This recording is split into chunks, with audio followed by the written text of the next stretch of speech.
get this show on the road here. Welcome everyone, and especially to our new students for whom this is probably the first time they've had one of these marquee colloquia. So we do these a couple of times a year, and in the honor of Arthur Robinson on the one hand and also Ned Tate. And we welcome today our speaker, Chris Justice from the University of Iowa. So a two-part introduction. I'm going to say some general things about the Robinson legacy, and then Sheng will mention some specifics about Chris's work. So Arthur Robinson received his PhD from OSU in 1947, a long time ago, and also an honorary doctorate from OSU. And as you know, he created the famous Robinson projection, and it was extensively adapted by the National Geographic Society. Robbie had a distinguished career in teaching. I think he's known as the Dean of Cartography, especially at Wisconsin. But we're very proud of our association with him here at OSU. And a nice tribute to Robbie appeared in the Annals written by Joe Morrison in 2008. And one thing that Mr. Robinson, Dr. Robinson, he did was to endow a fund in our department, even though he spent his career at Wisconsin.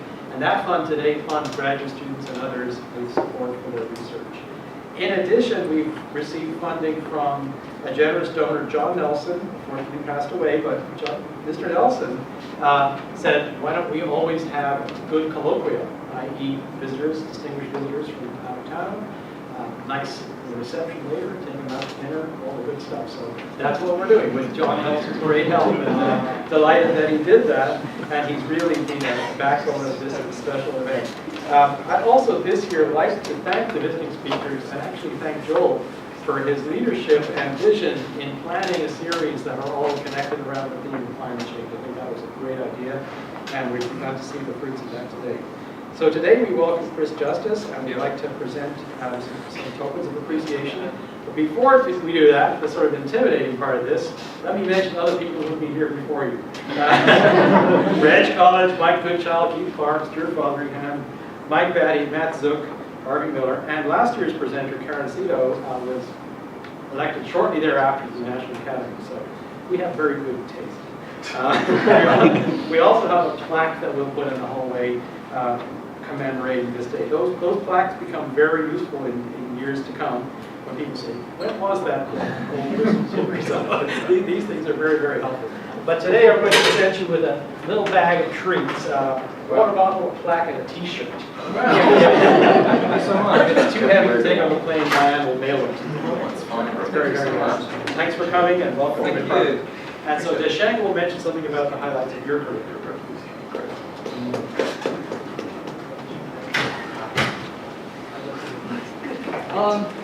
Good afternoon, everyone. So I think I saw a lot of new faces. So before I introduce Chris, probably I need to introduce myself because I'm on sabbaticals. I miss meet and greet at the beginning of the semester. So some of your students probably doesn't know me. I'm Desheng Liu. I'm a faculty member in this department. I joined this department 11 years ago. This is my 12th. I also do remote studies, and I share a lot of common interests with Chris. And just as one clarification, because we have another Professor Liu joined the department, so I got emails from students or other staff saying actually to Liu.7000. My number is 738. So okay. All right. So it's my great pleasure to introduce our Robinson Colloquium speaker, Dr. Chris Justice from University of Maryland. And Chris received his PhD in geography from University of Reading, UK. And he did some postdoc research experience with NASA and ESA, where he studied his remote sensing career. And he's currently a professor in Department of Geographic Sciences, and he has been department chair since 2010. And Chris is a very well-known remote sensing scientist. He has done a lot of influential work, and his name actually was added to the ISI Web of Science highly cited list in 2008. And his research primarily focused on land use and climate change, with a focus on forest and fires on a global scale using satellite image. And he has played a large number of roles, leading roles in various satellite programs, science teams, and committees, nationally and internationally. So due to the time constraint, I only want to highlight some of those major roles. In particular, he was the discipline lead for the development of NASA MODIS instrument and the land product suite. And he is now on the NASA SOMI NPP VIRS land science team. So for those who are not familiar with remote sensing terms, MODIS and VIRS are two of the Earth orbiting satellite sensors on a daily basis, which is very important for global climate, global monitoring, because it gives us a very frequent visit time. Okay, and he's also the project scientist for the NASA land cover and land use change program since its inception in 2001. And he's also the co-chair of NASA LANS user working group. There's a lot of acronyms. I have to explain that. So this LANS means Land Atmosphere Near Real-Time Capacity for Earth Observation Systems. Okay, and recently he's also involved in the NanoSat-H science team, which is newly launched satellite for the Earth observation. And at the international level, he served as the co-chair of the International GOFSI God Fire Implementation Team for 15 years. He just stepped down this year. Again, the acronym I want to explain this. GOFSI God represent global observation of forest and land cover dynamics. So you can see it's more related to global monitoring. He's also a member of the USAID Central Africa Regional Project for the Environment Program, focused on the forest monitoring in Central Africa. He's also the global implementation lead for the International Global Agriculture Monitoring Task. So with that, I'm sure we are all excited about his talk. So please join me in welcome Dr.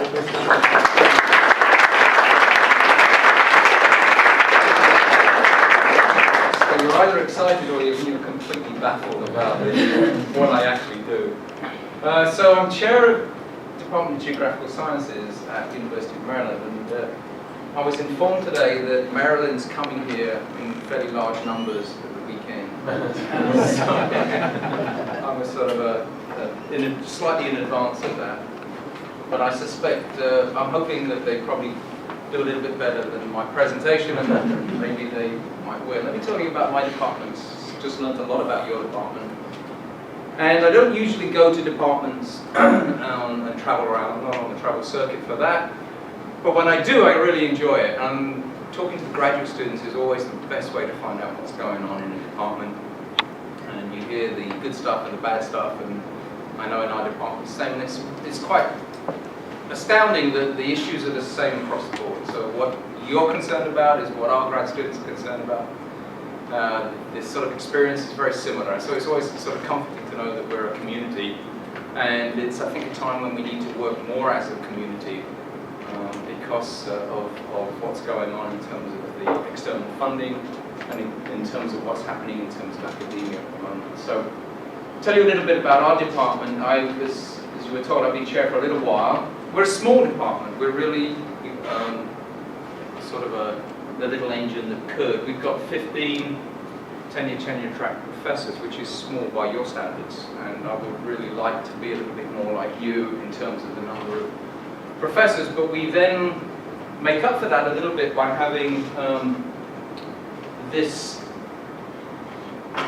soft money research faculty, which is really an integral part of our department, and it's large. In fact, it's larger than our tenure track faculty, and that's been something we've been able to do because we've had very good external funding.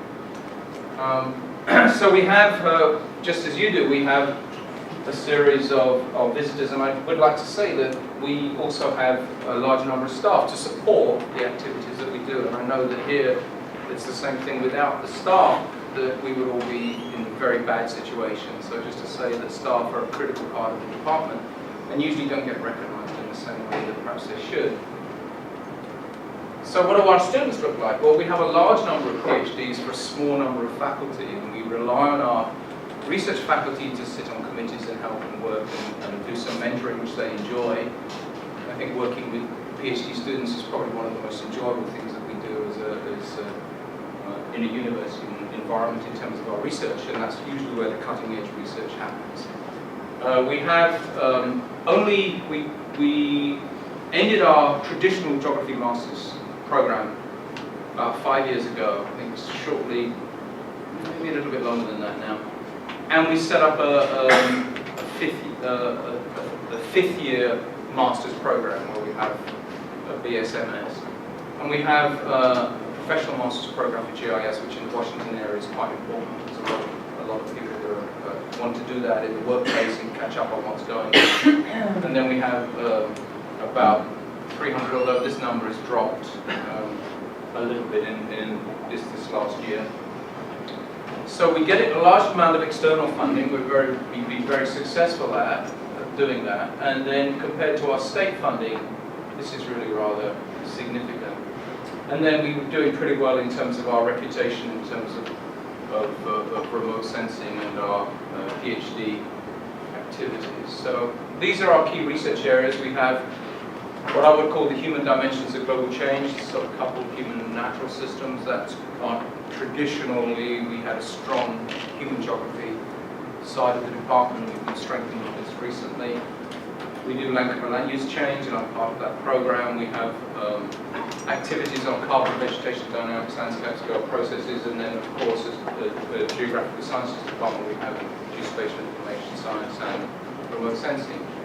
We have recently set up a Centre for Geographic Information Science. I learned as chair that if you start centre initiatives, that's a good way to get resources into the department. And so we set up our Centre for Geographic Information Science because at this time on campus, and as it is here, there's a lot of interest in geospatial data and how to use that and how to work with that. And we've been quite successful in setting. We were able to bring in Kathleen Stewart, who's been a great asset to our department in setting up this centre. We have a joint centre that we have with NASA Goddard Space Flight Centre. George Hurt is leading that. We have a centre that we set up 3 years ago for global agricultural monitoring. I'll talk a little bit more about that. And then we just recently, the provost had a research in excellence, or excellence in research initiative, and we propose a centre of excellence in remote sensing, and that's under development. And Ralph Dubai, for some of you know, will be leading that. We're also quite fortunate to have the Earth System Science Interdisciplinary Centre on campus, which is the NOAA supported, call it ESSIC. And some of you will have colleagues that work there more on the sort of climate modelling side of the house, working with atmospheric sciences. But it was a joint initiative between geology, geography and atmospheric sciences. And then we have a cooperative institute with NOAA, which has also been quite useful for external research. So that's our department, and you can compare that to your department and you can see similarities and differences.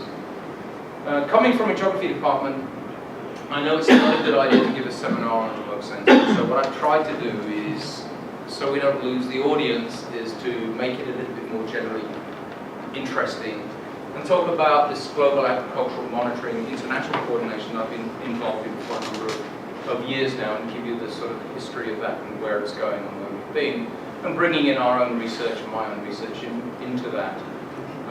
Recognizing that there's been a shift in emphasis of what's happening in terms of climate change towards the impacts of climate change, including extreme events, and we're seeing a lot more extreme events than we've been used to, and some of those are setting the record in terms of drought, in terms of the strength of hurricanes, the intensity of rainfall events, and so we're seeing a lot of extreme events which impact sort of practical application in terms of agriculture, in terms of urban flooding and water management. So it seems to me that we're in a very unique position to take advantage of tools and techniques that we have in geographical sciences to really address some of these questions. And I think one of the nice things about geography is that we have a comfortable relationship between human geographers and physical geographers. In the past, I think most of us that have grown up in that environment will know that we can sit in the same room and we can talk the same language and we understand each other more or less.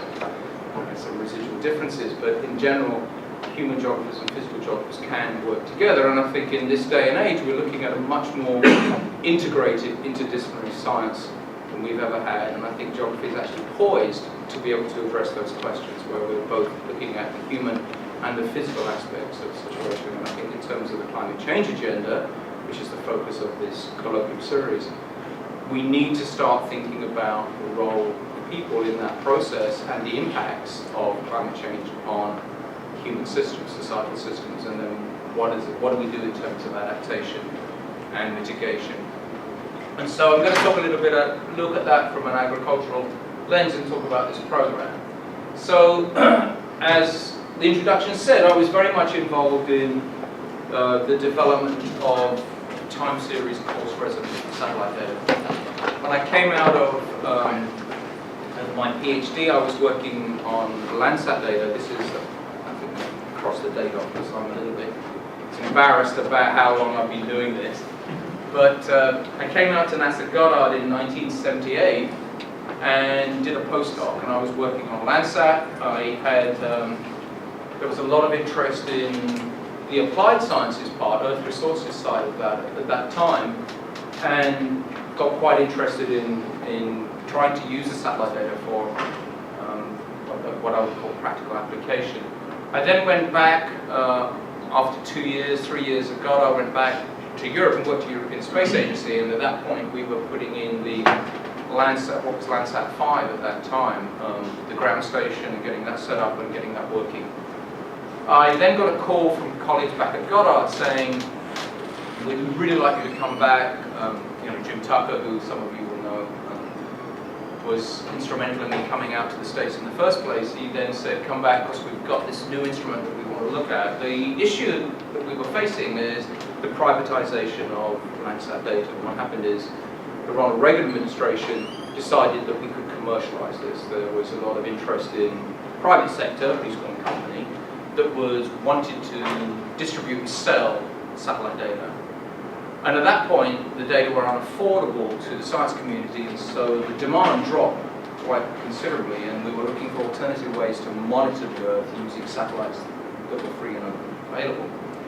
And so we went with the AVHRR, which was really designed for meteorology. It was not designed as an Earth observation system, and had some limitations. But having the experience of working with the Landsat 5 at that point, which was designed very much as a vegetation monitoring system, I was on the design team for the MODIS instrument, and so we pushed very much for a daily coverage with Landsat-like characteristics, and so we were able then to monitor the Earth on a much sort of more frequent than the 16-day coverage that you get from a Landsat image, and also the fact that this data was unaffordable.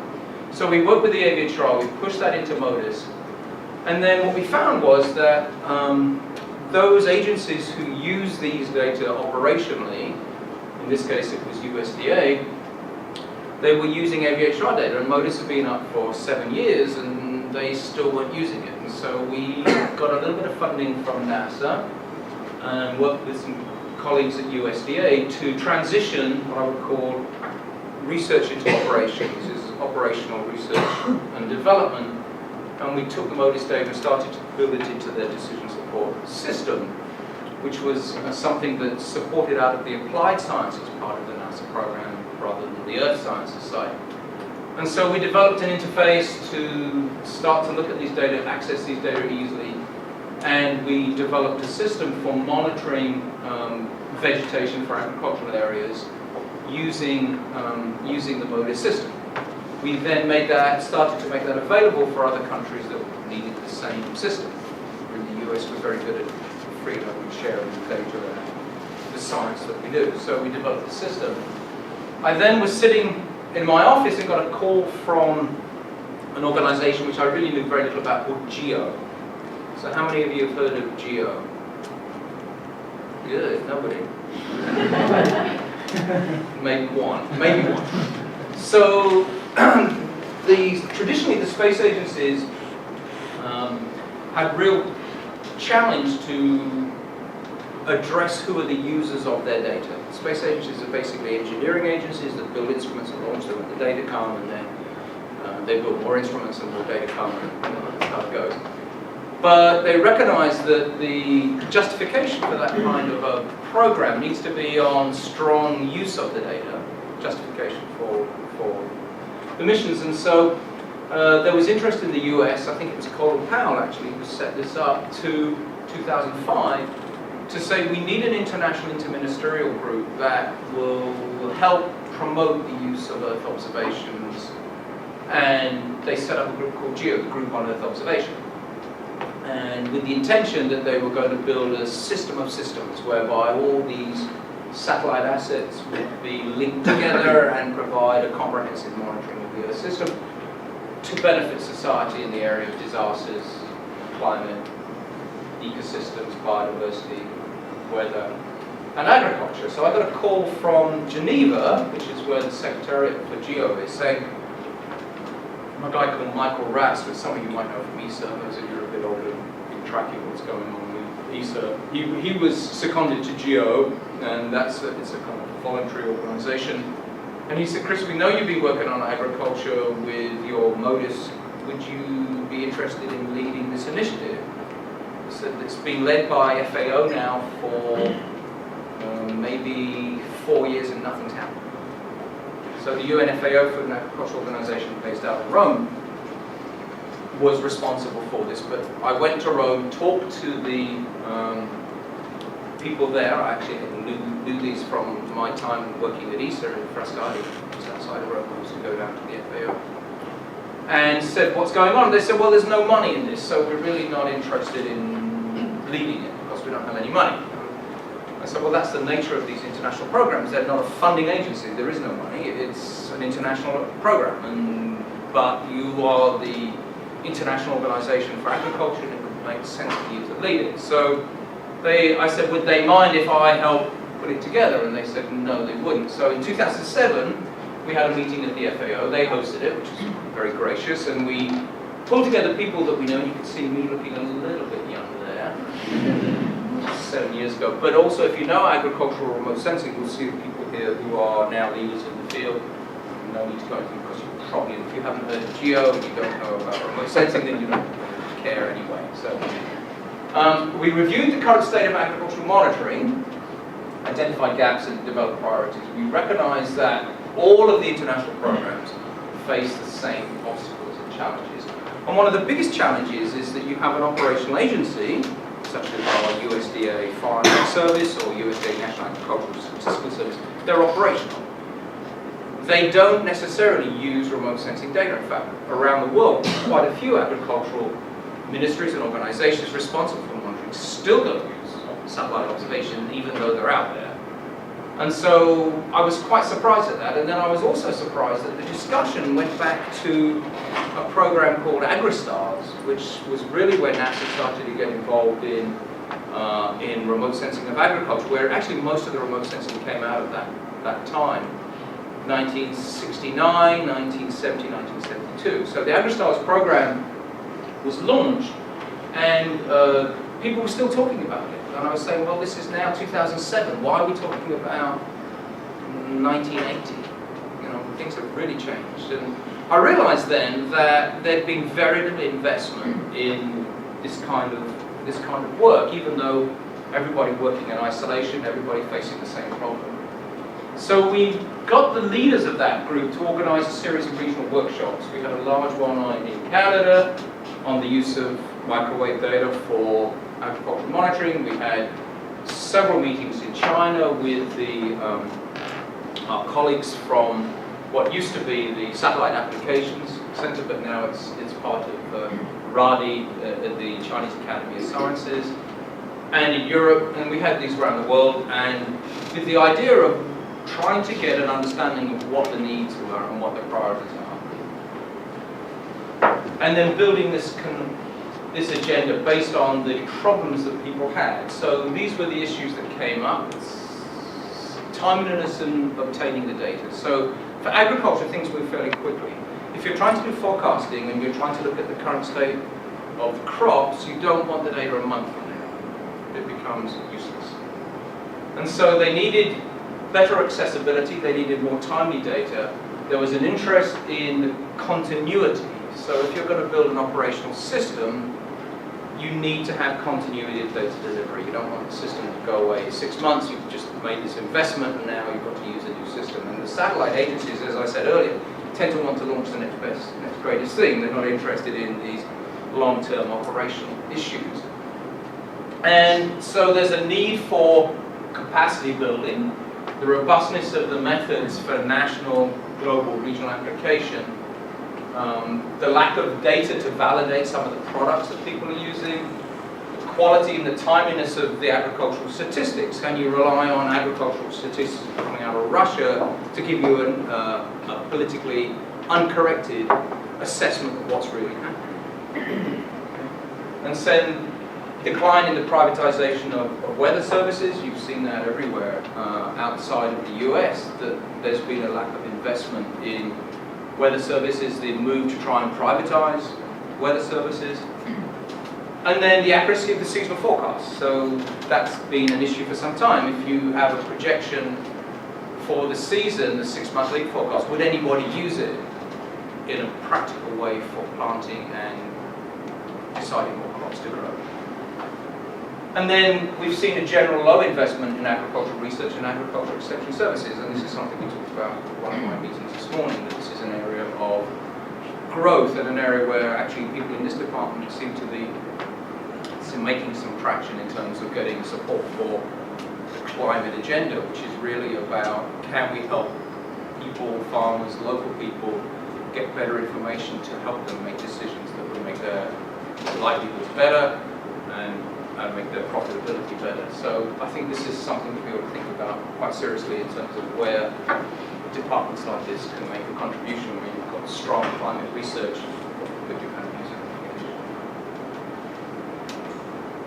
So, group of organizations, more acronyms. I mentioned our Chinese colleagues at Rani here, but these are a mix, right? They're a mix of satellite providers and agricultural data users. So when we started in 2007, we created a task, and that was, good timing, because then what happened is there was a series of droughts in Australia and Ukraine and Russia, and the prices of wheat soared, and it became a crisis. There was a world food crisis, those of you that were paying attention. We've had sort of price hikes before, but nothing like this.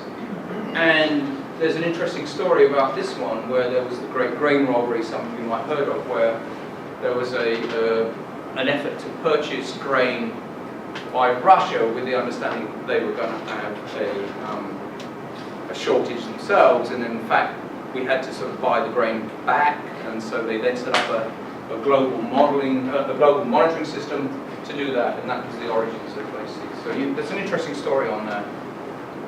But then there's a recognized need now, then, as part of this crisis, that we need better, improved, reliable, open information on production prospects, because that will then stop speculation and we'll get a more stable markets. That's the hypothesis. But then at the same time, we were getting very scary stories coming out of FAO saying, well, that's okay, but we need to increase food production. We've got to get a lot better at managing our food production, and that's still with us today. So we then had a call in 2011 from the French Ministry of Agriculture, a guy that had known me for some time, and said, could you put a proposal together for the G20 agricultural ministers, because France wants an initiative and we think satellite observation is really something to do. We put a proposal and it was endorsed by the G20. Now you can all say, well, what does that mean, G20? Blah, blah, blah. But G20 actually has a lot of recognition in terms of the policy mandate. And so we were able then to have this initiative and have the policy mandate for that. And I think that's quite important. Called the Agricultural Market Information System. So this was going to be dealing with markets, and what we're interested in us doing was to look at the production projections. Okay. So we set up the program and designed a project. So this was the same kind of team that you saw there, with some new additions, new people, new interest, with an idea that if we were going to develop an international program of voluntary effort, where would we put our effort? It's clear that this one, the enhancing national monitoring system, is of real interest to national governments. And national governments are the ones that support international programs. There is no international funding. It's really national funding to contribute to international programs. And so we set this up. We decided we needed to think about the global scale, monitoring countries at risk where there's real food shortages, coordinate better acquisition dissemination, responding to those requirements that you saw earlier, encourage and strengthen the research and development towards operations. So that's an R&D initiative where universities and research institutions play. And then do the capacity development for the use of observation. So let me talk a little bit about this one. I was told that I need to talk till about 25 past, and then we can have more questions. So I'll just keep rambling on until I see people starting to leave, then I'll get the impression that I've never done it. So the Market Information System. So this is an organization that is developed in like a partner organization to us, and this is just one aspect of the GeoGlad program. But AMIS is the Market Information System. They rotate their chair every year. The chair matches the G20 chair, and it usually includes the chief scientist and the chief economist for the agricultural ministries around the world, for the G20 countries. They have a market monitor, they do market indicators, they have price benchmarks, they look at stocks, which is a particularly tricky thing because people don't like to share information about this, because with this agricultural markets, it's a business and there's national sovereignty issues there, but there is an understanding that if they don't work together in times of crisis, things can unhinge pretty quickly. So for example, when there was the large drought in Russia that I showed, Russia's the biggest exporter of crops to North Africa, Egypt. When there was this large drought, they put an export ban, so they had enough food to feed their own people in their own country. That meant that the price of food in Cairo went right up. There were food riots in the country because the bread prices are subsidized. And then as a result of those riots, it then turned into kind of more of a political agenda, and the Arab Spring was linked very closely with that. So there's a recognition now that food security is a national security issue, and that if we don't work more internationally, that things can turn really unstable. So there's an important role for this group to play. So when we had our first meeting with this new arranged marriage by the G20, we met our date. They said, well, what we really need is an international consensus on crop conditions, because we're hearing from the Europeans that crops are doing well in Russia.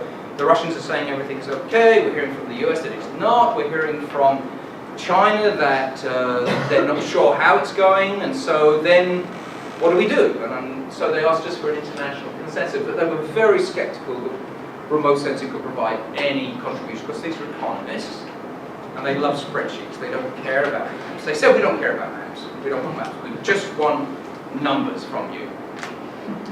And of course, then we were like, oh gosh, how are we going to do this?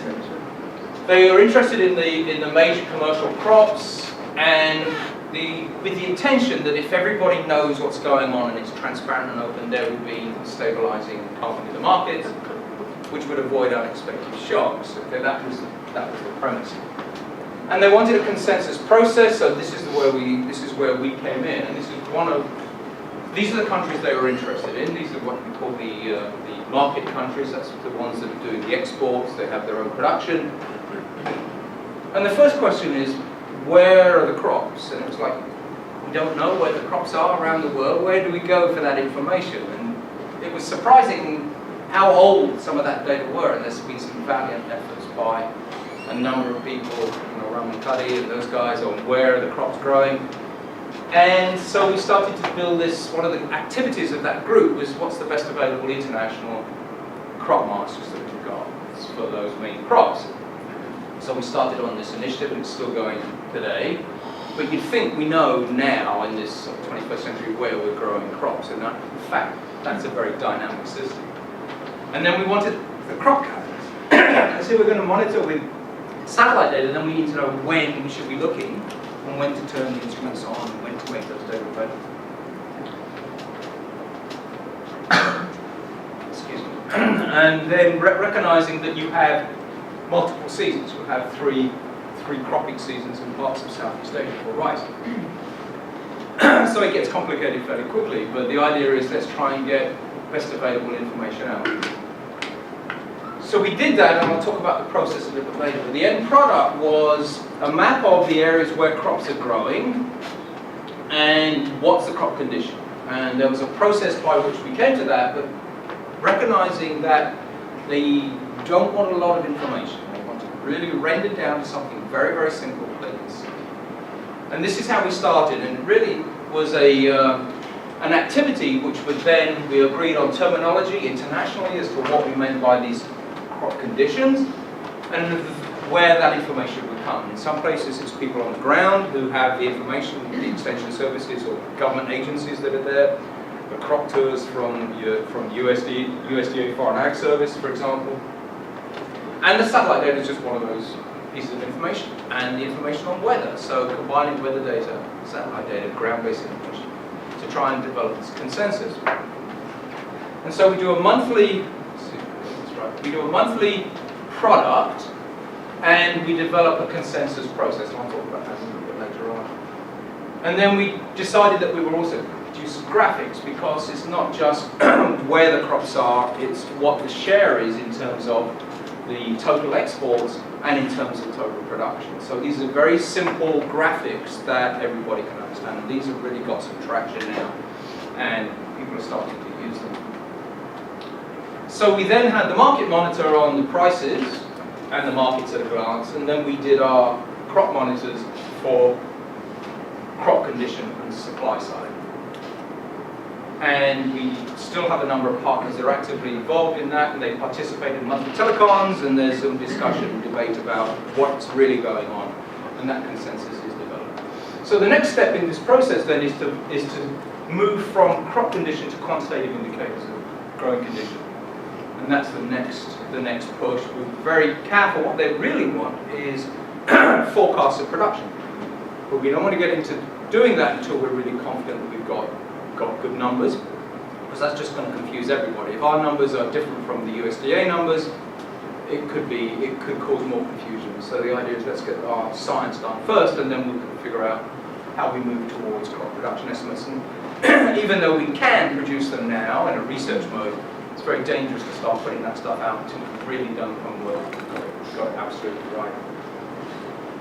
So we need to broader participation at the national level, so we have national governments phoning in as well as the international folks, and then strengthen the linkages between traditional market monitoring communities, the economists, and the people that are providing information on the remote sensing based outputs. So let me talk a little bit about the next phase of this. So countries at risk is really rather different. These are not big production systems. They're not growing the big commercial crops. They're growing crops for sustainable livelihood. And those of you that know the famine early warning system out of USAID, they've been doing this for quite some time. But they got quite excited about the process of developing a consensus, and they said, why don't we do something similar for the food security side of the house? And so this is what we did, and we started the early warning system, which is very, very similar, but dealing with different crops and different issues associated with crop conditions. So just as we did for the global market crops, we developed an interface. So this was our web-based interface. People can log in, they can annotate, they can comment, they can make their own suggestions.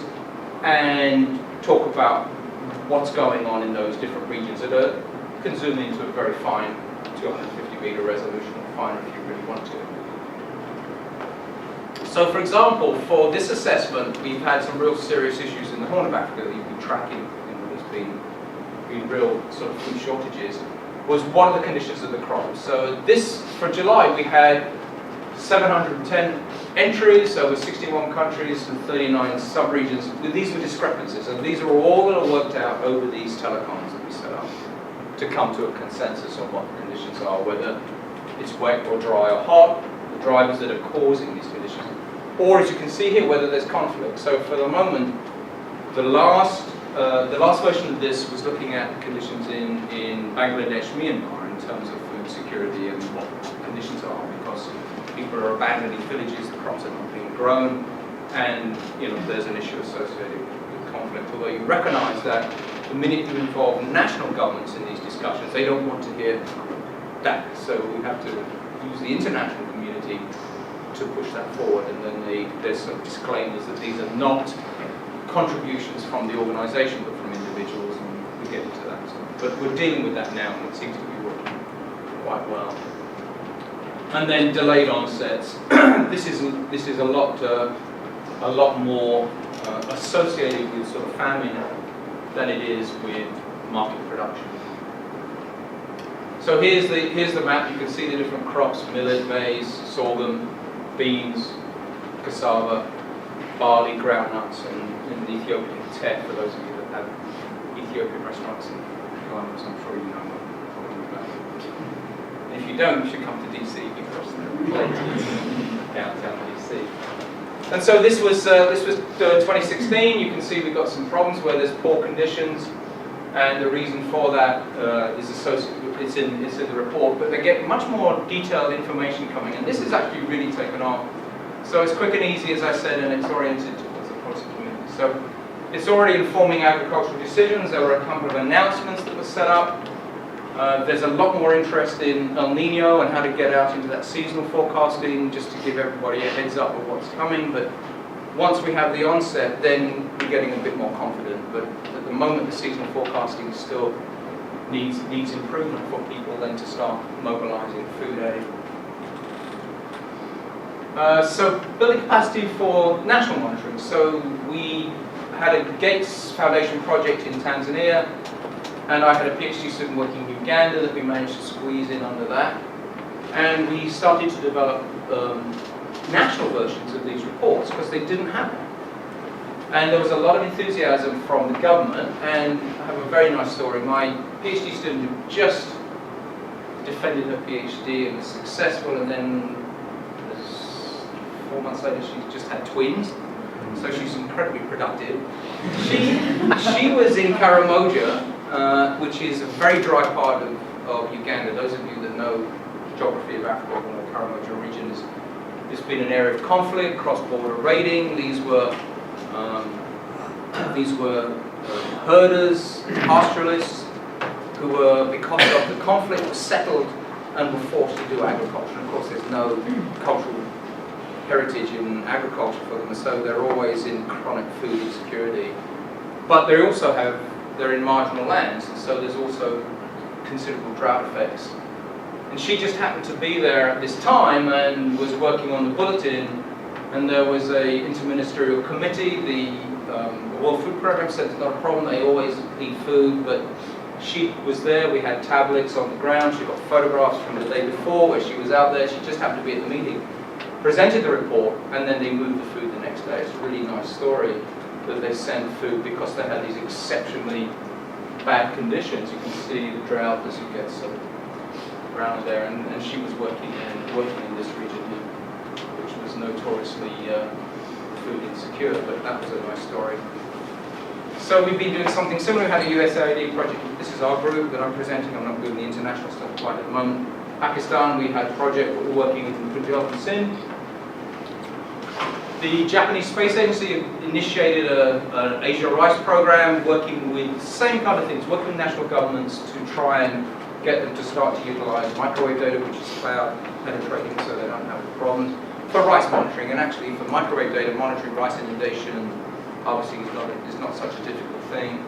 The stage of the rice production is clear, and using Sentinel data to do that. This is data coming out of the European Space Agency. So the next initiative was really about how do we get the space agencies to help with this, and recognizing that agricultural systems are inherently different. It's not one size fits all. One satellite system works for all. One resolution is good. One frequency is good. So recognizing that there are diverse needs, we then set up a coordination group, ad hoc coordination group, internationally, again volunteer, but with a lot of interest from people, to talk about the data requirements. Now you'd think that after all these years of remote sensing, we would have the data requirements clearly articulated. It's not the case.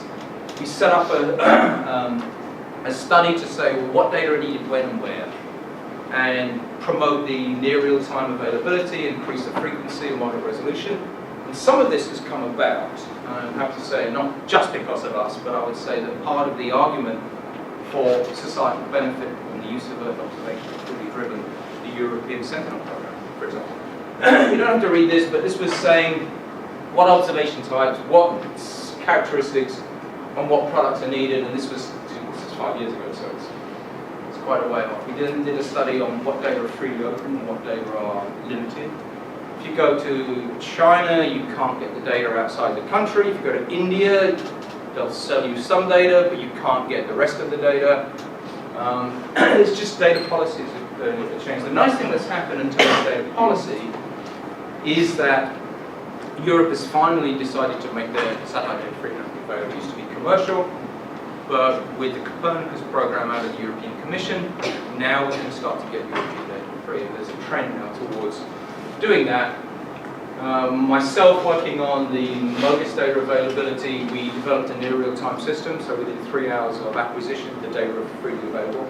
And now we've done the same with the version that's the follow-on, the logical operational follow-on, and that will go to 2030. So we've got a good system in place for daily observation, and we've got a system in place to get that out within 3 hours. So that was an achievement, and as you heard, I sit on the advisory or the user working group for that to try and make sure we get different data sets that are needed.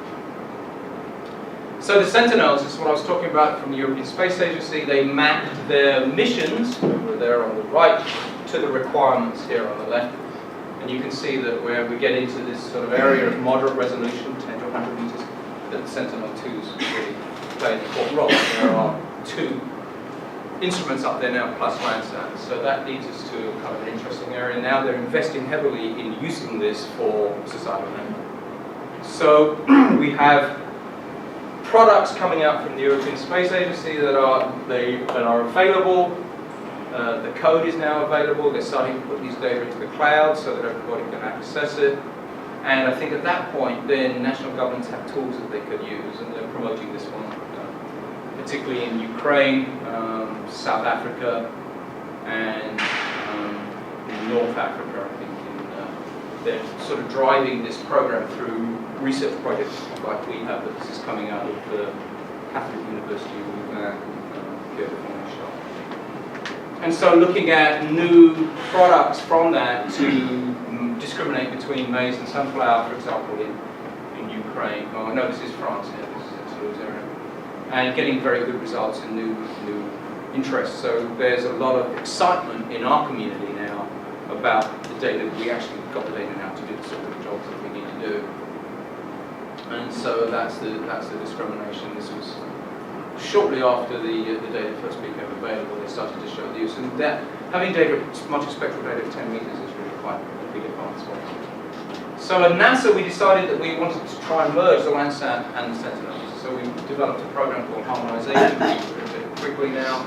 So those of you that don't care about remote sensing, there's a lot of front-end stuff that has to be done before data are made available, including the atmospheric correction and geometric sampling. We were talking about that today, that there's some ways to do it. But this is the idea of merging ESA and NASA data together, which is the first time really we've ever done that, recognizing that we have an international program, with the understanding that we can then start to look at high temporal frequency, moderate resolution, 30-meter data, 10-meter data, that can actually start to look at land use, where, for example, you see here, this is grassland, this is alfalfa, and these are mowing events associated with different plots. So starting to get into the within-season land use practices. And if you're interested, you can look at these slides later on and download some of that data. Canada has always been pushing microwave data, and NASA's never really supported microwave data. We've always been optical, thermal. Canada and Europe have always gone with microwave data, and this is to say that Agriculture Canada is really moving ahead with the use of Earth observation in their own agricultural monitoring program.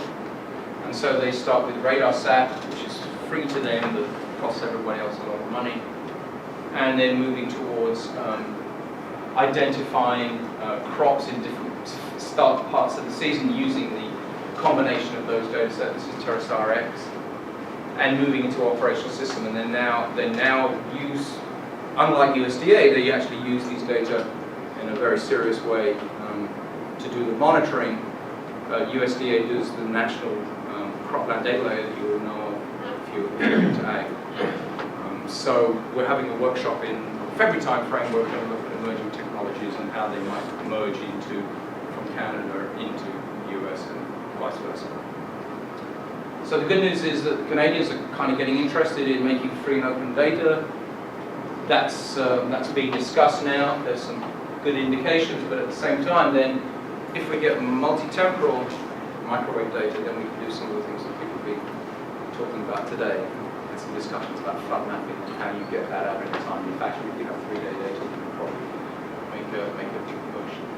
This is part of the changing playing field we've got, which is we're now seeing commercial data at very fine resolution. So for us in the R&D domain, we really got to think about how we develop automated mapping techniques for these very fine resolution data. And this is just like aerial photography, it's got a back to the future, but now it's all digital and we can do air photo interpretation for sure, and that's a lot of what's done now, but we've got to automate. So machine learning, computer visualization, we need to have a good link to computer science to get this thing going, because this is very, very high volume to start doing. And it's in the commercial domain, which means we have to pay for it, but I think we need to start thinking about public-private partnerships and public good aspects of this. So these are some of the systems that are out there. I won't spend too long, but recognize that there are a lot now that are out there and people are grabbing the bits and pieces. There's no comprehensive acquisition strategy.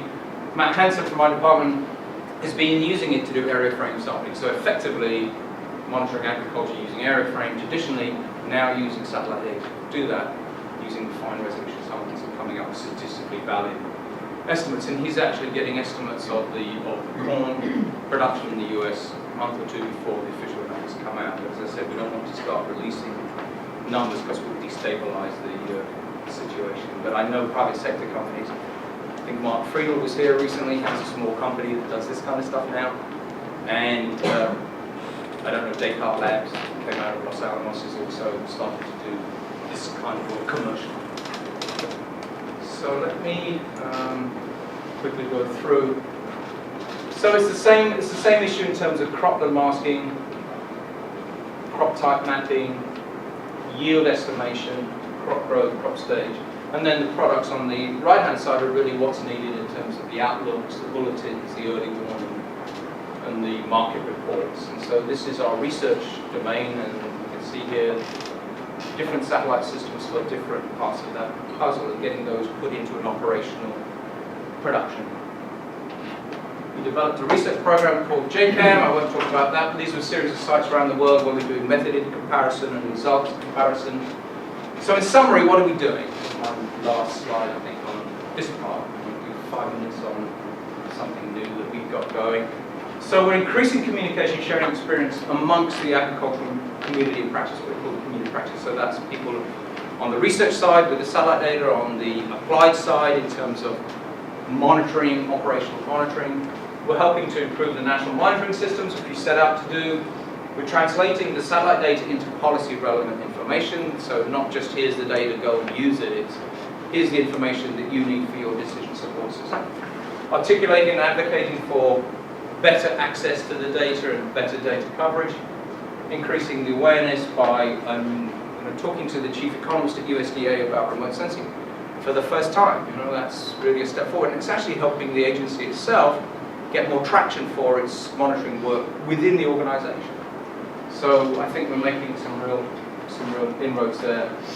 Testing and inter-comparison, developing best practices, and then advocating for new and better monitoring systems.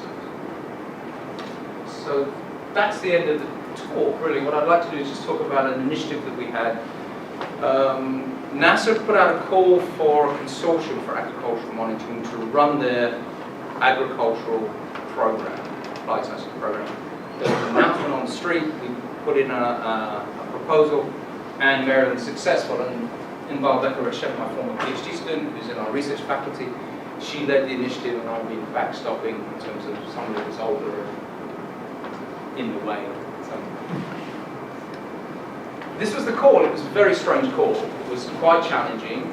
They wanted a lot. They wanted an international and domestic food security component. When you think about the use of satellite data for domestic agriculture, it's very limited in terms of what we think could happen. We don't do precision ag using satellite data. There's a lot of development for drone kind of work, support work. Outside of the USDA, it's very hard to think about that, so we were challenged there.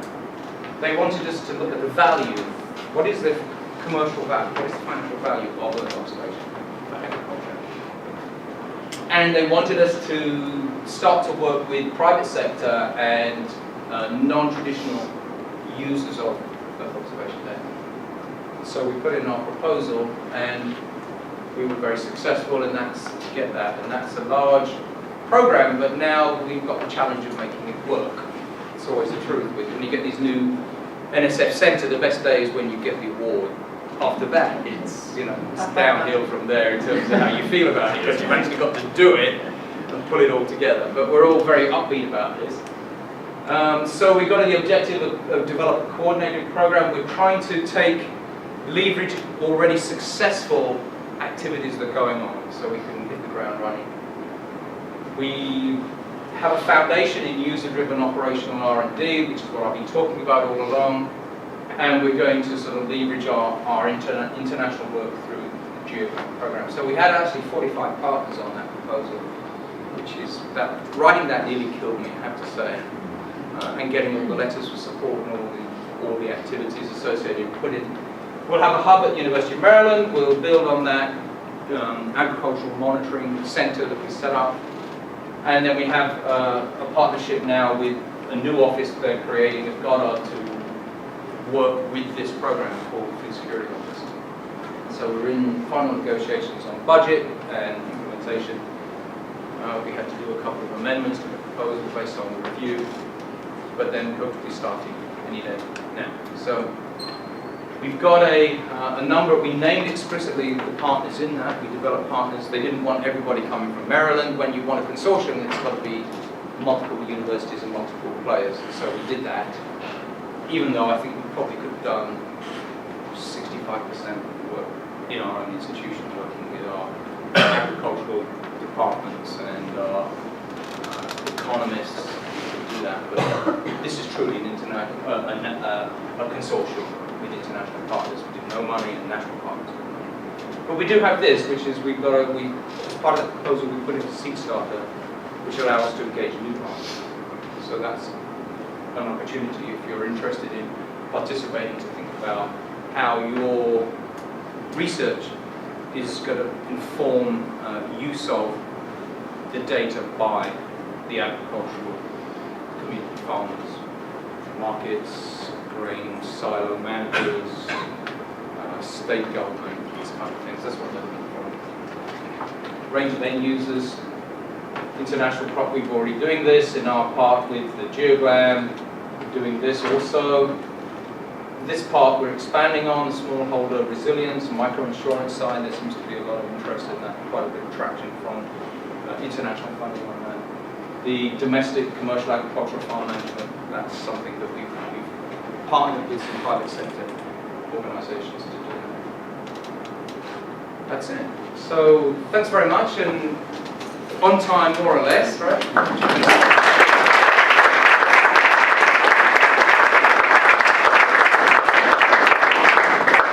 So I hope to make that a little bit more genuinely interesting than is the latest remote sensing. So any questions? Anybody? Yes. When you talk about eventually you want to have the forecast, like also the seasonal forecast from climate part, right? Is that the relevant, most relevant? There's two parts to Yeah. that. The seasonal forecast is really quite important, Right. particularly when it has real implications. You Right. know, the ENSO Right. impacts can be quite serious in terms of food supply. Mhm. So that's one. Right. The other then is what we're trying to do. I mean, we have in our department we have a group that's working on crop model, Mhm. and we, as part of the consortium, we partnered with Texas A&M. Mhm. They were developing the EPIC model.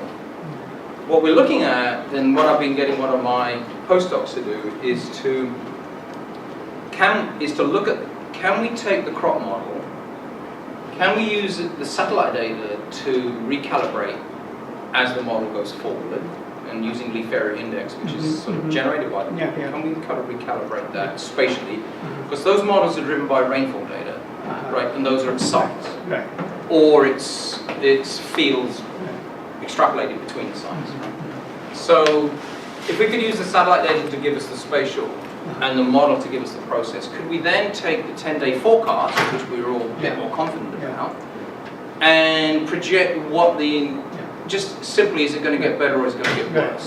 Because if you think about those crop conditions, we're really talking about, is it exceptional, is it, well, we're watching it, is it poor, you know, these are not, we're not down into the detail, it's very general. Can we then say the current trajectory of a bad, no rainfall is going to happen for the next 10 days?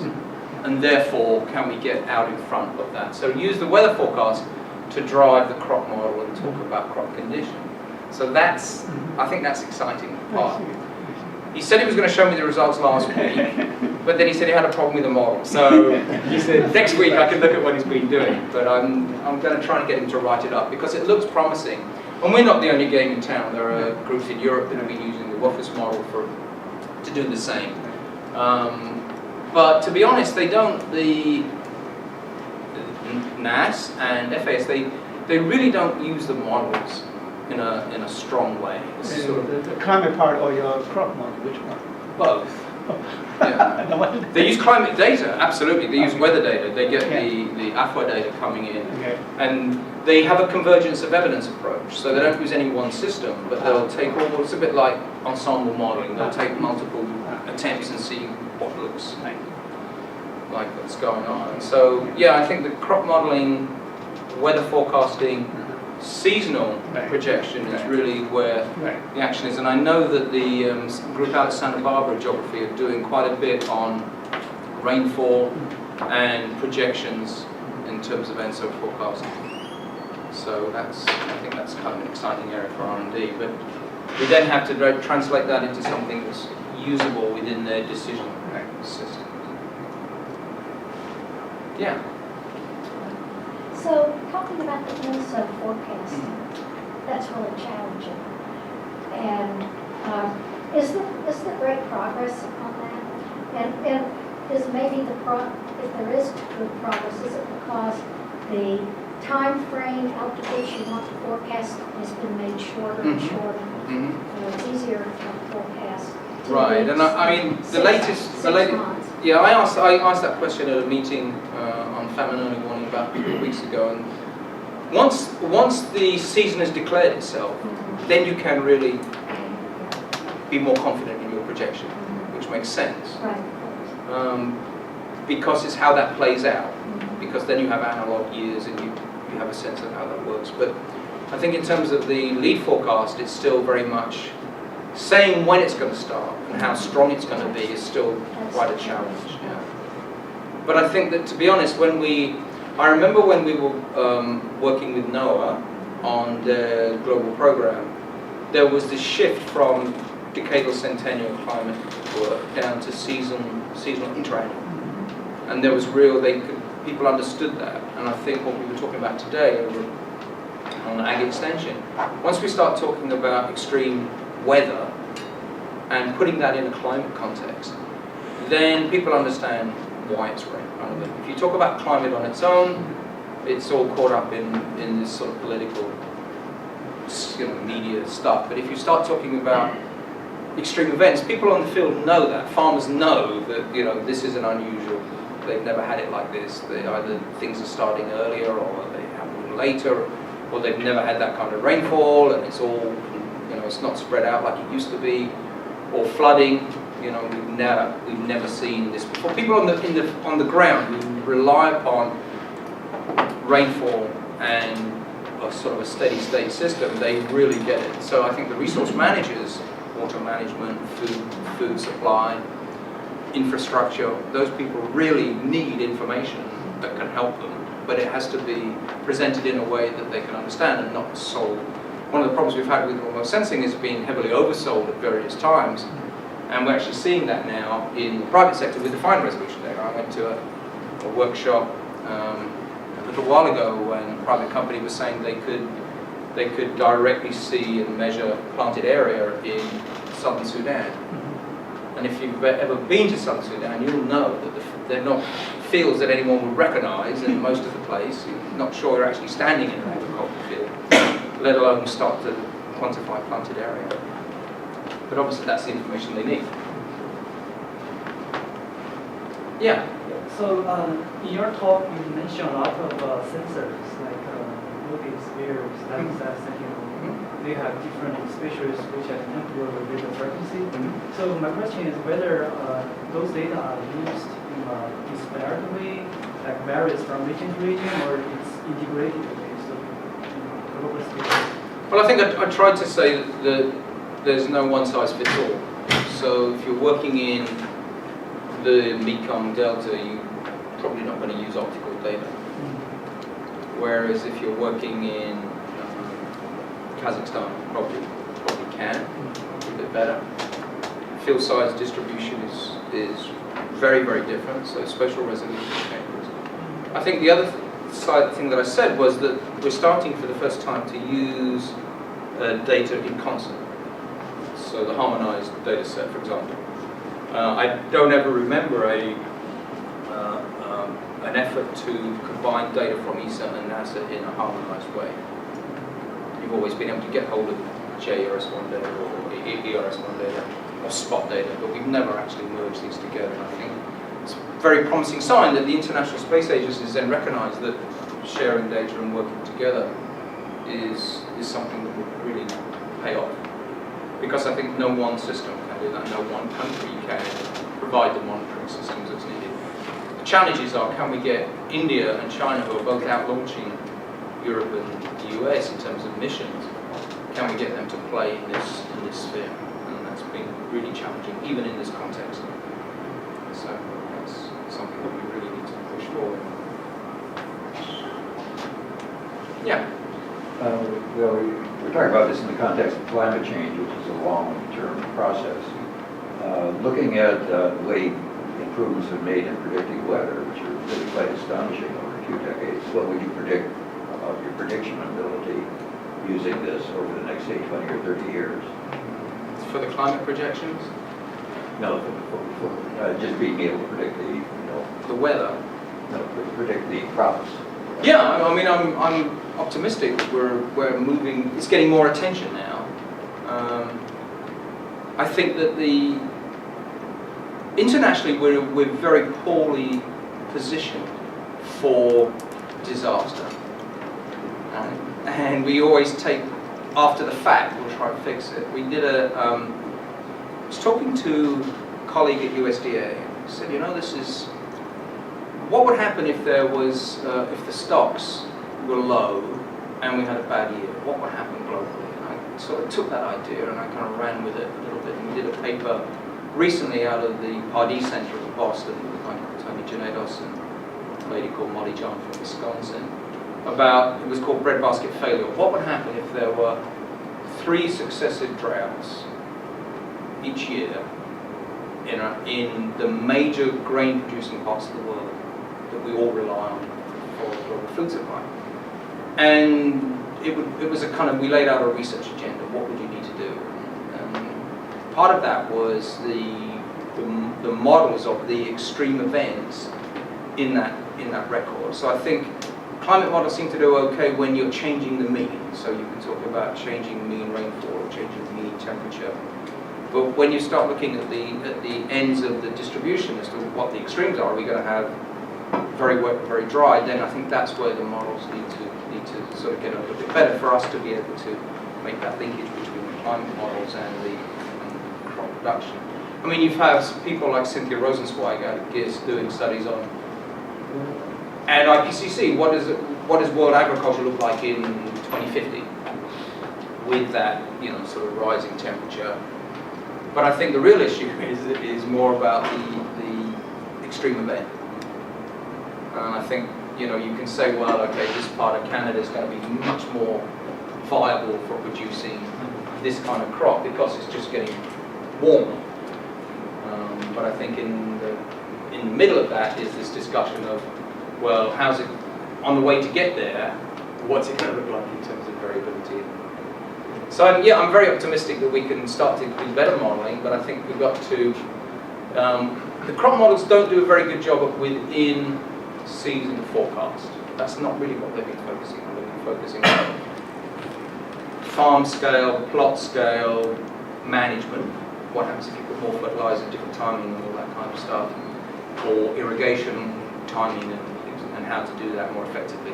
They've not really done the sort of the regional forecasting, and I think they're moving to that now, but because they're driven by point data, by the individual rainfall point data or the radar data, then it's like, well, that's how then if we could use the satellite data to tell you what's happening on the ground now, then we might be able to start to merge those two together. I think that's where there might be some real benefit. I have a question that's a little tangential to your own research, but it's very related. But first, I'll just share that soil carbon sequestration is a method that's being proposed to help both mitigate climate change as well as provide more resilience for crop production and so forth in the future, especially in the face of climate change. And so I'm curious to know what remote sensing and applications might be currently being studied or developed, or that you can envision this being used for to help provide monitoring that would be involved with initiatives to try and increase organic matter in soil, like what France is doing, the 4 part per thousand. Right. They're just trying to get more organic matter into soil, and can this be used to monitor that kind of Gosh, that's a little bit tangential what I do, but there is till no till, and with the fine resolution data you can actually look and see exactly what people are doing in terms of tillage, and the Canadians are doing tillage monitoring, and you might think about a regional, even national scale program where we're trying to move towards different management practices that could be addressed using remote sensing in terms of whether people are burning stubble or whether they're being ploughed in, how that works, or whether there's no till at all. So I think that's an area where you could do some, and I really think that a linkage between the sort of the drone technology, which seems to be really getting a grip, and the moderate resolution 30-meter satellite data, if you have that every 2 or 3 days, like we could now, then there's something in there on the management side. But I think it's got to be really geared towards what the farmer needs. But recognizing, as we were talking this morning, it's not the whole agribusiness is changing. It's not, quite often it's not just individual farmers, it's mega corporations that are managing, it's being managed by farmers for the corporation, because they have their own monitoring system and their own advisory extension services that they provide. And I think this sort of moving into the private sector side of this might be somewhere where we could get some traction on the sort of crop monitoring and management we're talking about. But soil carbon is a really important thing. I mean, what I like about this department is you're all going ahead with climate research. There's no one pulling back and saying, hey, we can't do climate research. I think that's absolutely what we have to do, and stay on target, but make it relevant. So you keep the fundamental research going, but also have this part of the program which is very relevant to sort of stakeholders, maybe even university stakeholders, that can advocate for this kind of work because they see it really helping but we have to keep the fundamental research going, otherwise we're eating the seed corn. 10 years from now, we'll be just doing sort of service role, which is probably not what university should do. But so I think it's really, although it's a challenging time, I think it's really quite an exciting time. And on the remote sensing side, the good news is that we've got new systems out there that are available, and you guys are hiring in the area of remote sensing, so all power to you to join in. Yeah. I think there's money in knowing what the crops will be, right? And some people will be interested in not having your models work well because they will have the information. Do you guys think about people attempting to fool the satellites and hide farming practices that would actually make your models harder to implement? Do you think about those things? Well, there's been anecdotal stories of when we were monitoring fires, the farmers would set their fire after the satellite overpassed. So we have seen that, and that's actually happened. I don't think. No, I think that I don't think that people are going to be trying to, because the monitoring systems are not that effective, really. Don't have to think about it. I mean, I don't think we're not in that sort of big brother mode at all. I mean, it's hard to get operational agencies to even think about using satellite data. Mm-hmm. So we're a long way off having to worry about. But I mean, you've got sort of Google out there, which has its own kind of satellite or that's just in acquiring data so that they can show your backyard. I did have a funny story, if I have time. I had a colleague from Argentina working for INTA, which is the agricultural sort of agency there. And he came and we took him on a crop tour around the US, Matt Hansen did, and they went down a lane and it said, there was a big sign that says, "Keep out, your GPS is wrong. This is private land. Don't even look." And he said he thought that was really quite funny. I said, well, it's funny, but you were smart not to go down the road. So yeah, I guess there are some conservative kind of positions on having people look at what you're doing. Yeah. But we have an open skies policy, really. Down at this 1 meter, 30 centimeter resolution. I remember when I was a student, we were using air photographs, and I was working in another country, and we got photographs from the cartography ministry, and there was these little holes cut out with the photograph. And I was asking, what's this? They said, well, you're not supposed to see what's there. But if there was anything that would draw you to go down the road and look, it's just that. Because if they'd left it on the photograph, I wouldn't have even noticed it. Funny stuff, but that's a long time.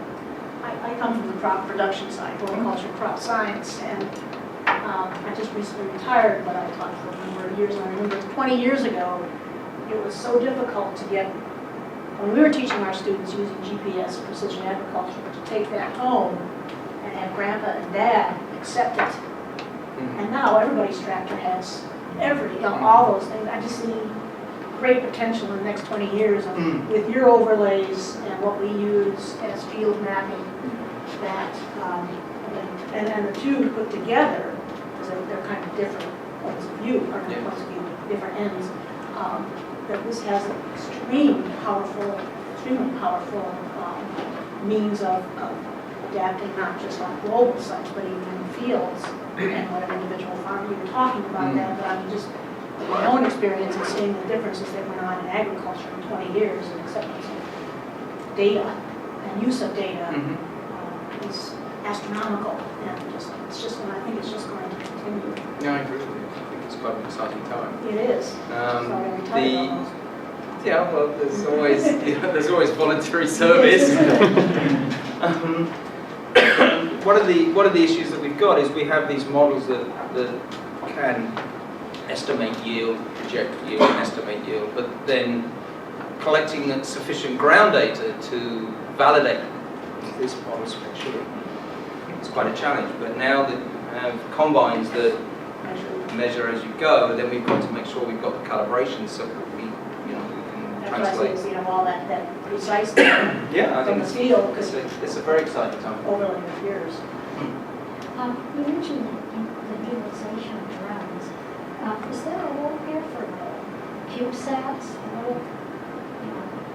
Well, they would extend the range and more than drones, Mhm. but they're cheap.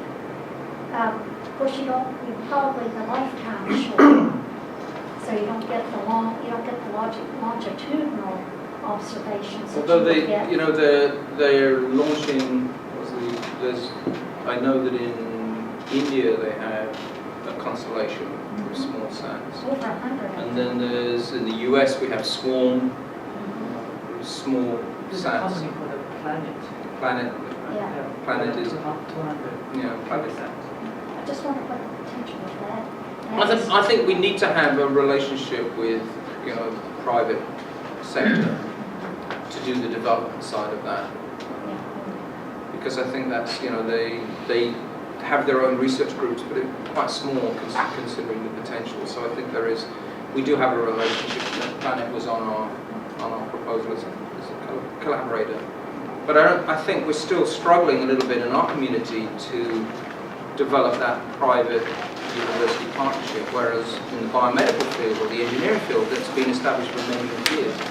And they have a good relationship with industry.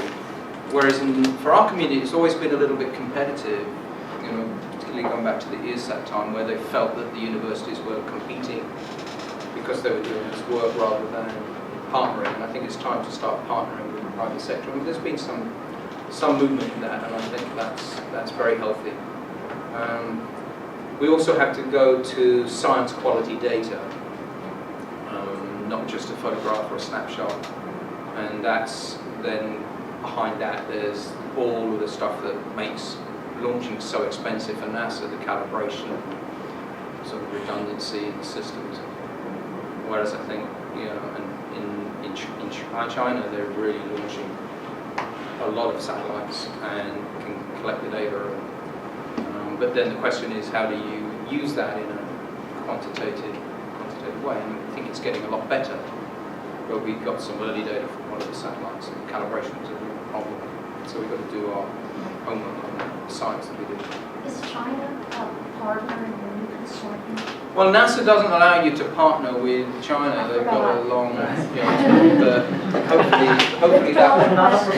hopefully that will change. I hope so. Because you know, I think it's crazy that we're not working closely together, especially with their investment in education and science. That's what I was thinking. Yeah. Massive investments. So it would make a lot of sense. So as a university professor, I can, but not on my NASA grant. How far back does this data go? It depends which data we're talking about. So the 1972, I was a student, and the professor of the geography department, who actually got his teeth doing airfoil interpretation during World War II, looking for the launch sites for the V missiles that Germany was launching. He did that, and he came in and threw some big photographs down and said, "This is your future." And that was 1972, 1973. And then, so that's the beginning of the Landsat record. And of course, it's dynamic continuity, so it's improved all the way, and it's continuing to improve. The coarse resolution data started in 1980 with the AEHR data, and now we've improved and have science quality data coming out of the VIA system, which will go to 2030, which is really nice. And the trouble with Landsat is it's had this rocky history. Sam Gow, a colleague from my department, has just written a book on the history of Landsat, which is promoting for him. It's going to be announced at the Tokoro, I think, coming up. But it's how you do that, how you can take that data and get more than 16-day coverage has been a challenge. So it's not been very helpful for ag, particularly when the SLC when the instrument was dysfunctional for Landsat 7. But then the Landsat 8 every 16 days is not very helpful. But if you've got Sentinels together and you're dealing with 3-day coverage, then you can start to do ag stuff. Because if you have a cloud, these are all optical systems, you have cloudy conditions, then you've got to wait another 16 days, and at that point it's end of the harvest. So then the Sentinel-1 microwave data, we've had microwave systems out of Japan and Europe for years at very coarse resolution, but And now we have the European system, which is getting us the final resolution, and that's only been available for a couple of years now. So a time of great excitement for the remote sensing community, and I think it's also time for us to start to look at the agricultural, which is why I got involved in that. And I'm really not an ag person, so it doesn't take much to trip me up about crop production. Thank you for not doing that. Yeah. You made the comment that NASA really hadn't embraced microwave. Wasn't common. I think there was a decision that that was being done in Japan Okay. and Canada and Europe. I think Just that's enough where. players. Yeah, but I don't know the history of that, why that decision was made. But we've never really had microwave SAR data sensors coming out of NASA. We're doing soil moisture now, which is kind of interesting. That's kind of got a lot of excitement for that. And I think that's something that would help us anyway in part of our forecasting, part of another piece of the puzzle. It goes back to soil. Yeah, you mentioned there's problems with India and China, not exactly a small portion of the universe here. Are those political, or what's the problem? I mean, why? Well, I think there's in India, sharing data is not being number one priority even for people within the Very country. much to their advantage, but they don't But agree. you also have a fairly on camera here, so there's a strong bureaucracy. I think they said that the English developed it and the Indians perfected it. And so there you have to get permission. I remember people smuggling data in to India, even to take data into the country. So data's, people are concerned about data. Data is power and that kind of stuff, but it's all changing so quickly. China is also, it's not central, there's no centralized system, and then there's a private sector. In India there's a private sector component, a bit like we had with ESAT, that does the distribution, and they were selling data. In fact, the USDA was the biggest purchaser of Indian IRS data for years. So it's just not in the culture to have open sharing of data at the moment. I think that will change because of all the pressure. They share weather data, don't they? Yeah, Pretty hard to hide. yeah, that's true. And there's To their advantage, they're very advantage. right, and they also have sharing of the satellite data. So the geostationary satellite, for example, is much more about helping each other than we have on others. We have time for one more, Max. So this is just following on. I'm just curious if part of the concern is also about dual-use satellites. And I don't know, you probably know much more than I do about this stuff, but just whether or not various transponders or other instruments on these various satellites, there's concerns about their dual usage beyond their stated purpose, which may also be behind why China has been reluctant to share or work with the National security issue, Precisely, I yeah. guess. Yeah. But I mean, they also have their own military satellites, and I guess we do too. With different capabilities and different focus. But I do say that there's been quite a bit of interest. There was on recognizing that food security and national security are linked at the global scale. And that, I mean, I think that's obvious to all of us, but in a global market now, we're so dependent on everybody else, and that's, national security is really getting a lot of attention, and food security needs to be part of that puzzle. Well, thanks for sharing his expertise.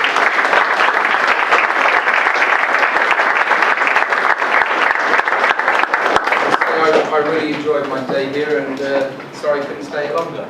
Excellent talk. And we now have a reception in the lobby. You're welcome to join us for